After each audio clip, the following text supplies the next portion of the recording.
welcome back to my channel. Welcome back to Kujo Vlogs, and this is the second video. So as you've read by the title, you know today I'm going to be attempting and creating a very Bengali bongo sort of a look, and it's very easy to carry out during pujos, and it's going to be super affordable. So if you're interested in knowing how I achieve a glamorous Bengali look, then let's dive in. Starting off with some skincare, I'm going to be doing an intrinsic skincare before my makeup. So using this facial oil from Oziva, it's a very lightweight and a beautiful facial oil, and I'm dropping it directly onto my skin with the help of the dropper and just blending it in circular motions and then tapping the product in.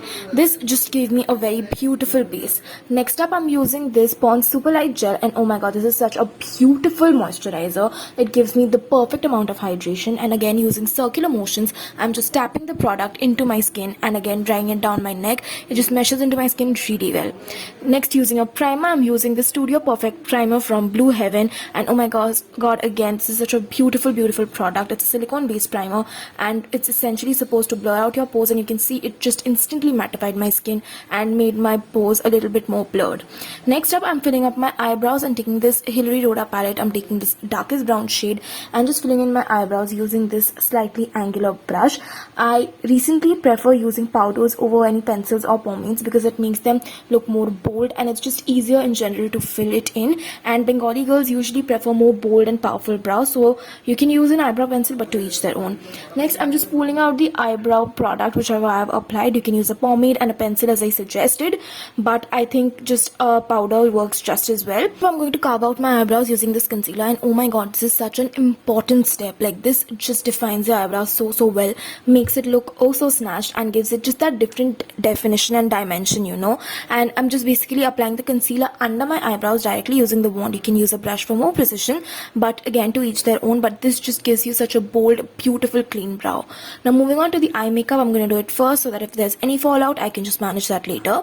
So taking this burnt orange shade from the Makeup Revolution Reloaded palette, I'm going to be applying it on my crease as a transition shade, and this is my first base shade, so I'm blending it in really well.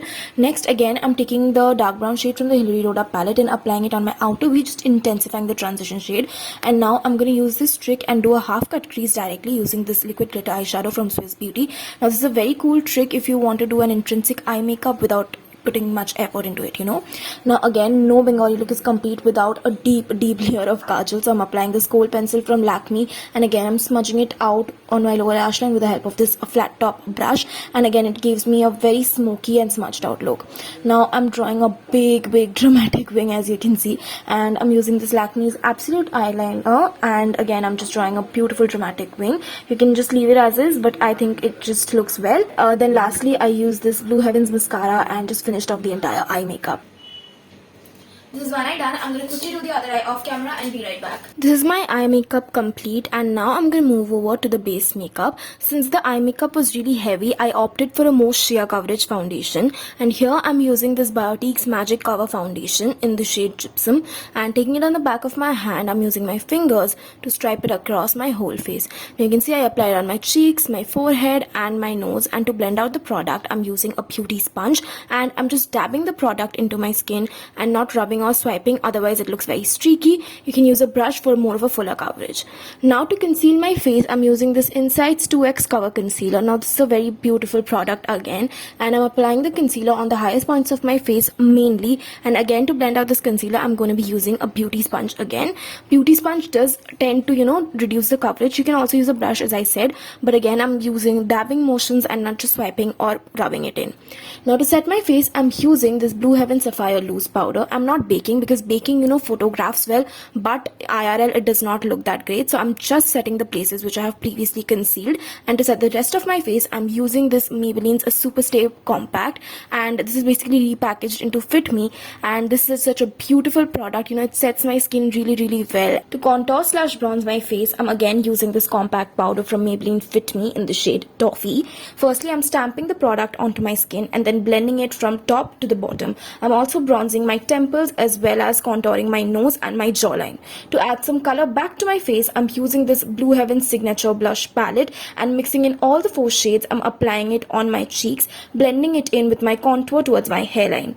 And now again to add some highlight to my face, I'm using this Glam 21's Shimmer Brick, and this is such a hidden gem of a product. You know, it adds such a beautiful glow to my entire face, and I applied it on the highest points of my face. To finish the entire look, I'm going to be using a red lipstick. Now you can switch up the color of your lipstick depending upon the color of your sari, but this is how my final look has turned out to be. And to tie the entire look together, I have used a bindi and added some oxidized jewelry to it. But this is how the look has turned out. It's very simple, elegant, and yet very wearable at the same time, and it's very easy to carry out.